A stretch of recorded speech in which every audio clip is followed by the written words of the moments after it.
How much will a divorce cost? Well, it depends a lot on the attorneys, and it depends a lot on how long the divorce takes as well. A lot of attorneys will do divorces on a flat fee basis. Ask a lot of questions in those instances where the attorney suggests doing it on a flat fee basis. Many times the retention agreement or the contract between the client and the attorney is such that the flat fee is $1,500, and that's what they're quoted on the phone. However, the attorney will ask for more money as soon as a response is filed, and then more money whenever a trial is set. And those things can happen very quickly in 60 days. So let's say an attorney that is going to do it on a flat fee basis says, I'll do it for $1,500. However, as soon as a response is filed, which is due within 20 days, I need another $2,000 because now it is considered a contentious divorce instead of an amicable divorce. And that may not be the case, but the other side files a response to the petition for dissolution just to avoid a default. And then they want, soon after the response is filed, the court will set a resolution, what's called a resolution management conference, which is kind of a status conference for the parties, usually set for 15 minutes to a half hour, just to see if the parties have reached any agreements. And this goes along with how long will the divorce take as well, to find out what the issues are. Is spousal maintenance an issue? Is child custody an issue? At that resolution management conference, the court will usually set a trial date. So within 60 days after the filing, you could have a trial date, and all of a sudden you've shelled out a lot of money in flat fees that are considered earned upon receipt.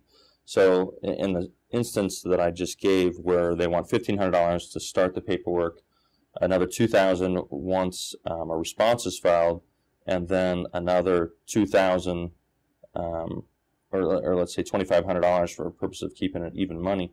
Once a trial date is set, you're out $6,000 for divorce, and you may settle the matter the day after the trial date is set, in which case you've overpaid for your divorce.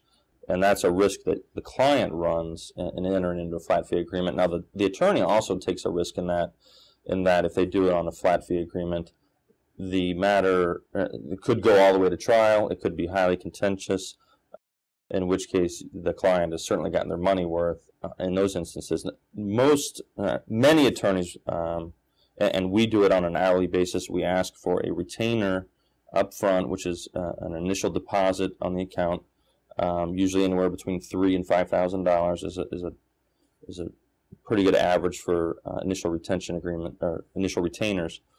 Then the attorneys and the paralegals bill against that. So the attorneys aren't constantly asking you for more money. We put the money into a trust account. The money remains the client's. Every month the client should get, if the attorneys are doing it correctly, they should get a statement that sets forth what the attorneys did, when they did it, why they did it, and how much time was spent on it, so that there's a dollar figure associated with that. Now, the attorneys and paralegals will bill at different rates, obviously. The other aspect of how much, in that instance where they're doing it on an hourly rate, the biggest thing that clients need to look at is how much is the attorney charging. The attorneys may charge $400 an hour, they may charge $200 an hour, and that's a big difference. When if attorneys bill on those hourly rates, they bill in tenths of an hour. So every phone call, every email is a 0.1, 0.2. Well, a 0.2, the difference between $200 an hour and $400 an hour is $20 an hour. So a 0.1 on an attorney charging $200 is $20 just for responding to an email versus $40 an hour. And as an average person, $40 for sending me an email is a little steep. And then they should also clients should look at what the paralegals charge. That's a big deal too, because the paralegals will do a majority of the paperwork and the larger block items. 2 hours from a paralegal charging $100 an hour, okay, that's $200. 2 hours from an attorney charging $400 an hour, now you're $800. I mean, that's a huge difference. So those are things that clients need to look at when they're picking their attorney. Unfortunately, most clients will look at what is the initial retainer, because a $3,000 retainer looks a lot better than a $5,000 retainer. out of pocket, but the client should keep in mind that that's still your money until the attorney earns it and tells you, I've earned it and I'm transferring it to my account. And the attorneys that charge a bigger retainer, it may be because they charge more per hour. But if an attorney charging $200 an hour bills you or asks for a $5,000 initial retainer, that money will just last that much longer. Mm-hmm.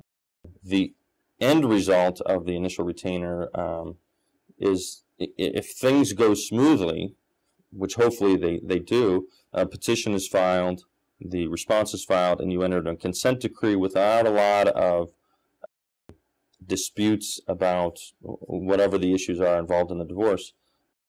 The client should get money back. Mm-hmm. The $3,000, let's say it's an amicable divorce.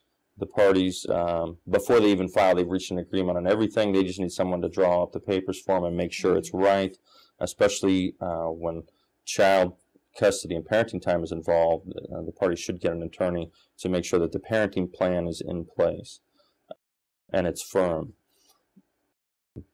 If all of that is done without dispute, the client certainly should get money back at the end of that. The idea of the initial retainer is just in case things get ugly. Mm-hmm. And the attorneys usually ask for, at least our firm, we usually ask for a retainer on a divorce with children around $3,500, and that is a middle of the road. That is not, we're going to settle it, very quickly, and that is not, we're going all the way to trial. In the event we settle it very quickly, the client's going to get money back, a majority of that money back. In the event it goes to trial, we may be asking for more money depending on how ugly things really get. Mm-hmm. So those are things that the client needs to keep in mind before they retain an attorney. And I always encourage clients to interview more than one attorney. Mm-hmm. You've got to be confident in your attorney. You better be comfortable with your attorney. You better have good communication. The number one bar complaint against attorneys is lack of communication, not returning phone calls. If that's what you're getting, switch attorneys, or if that's the feeling that you get during your initial consultation, you better keep looking.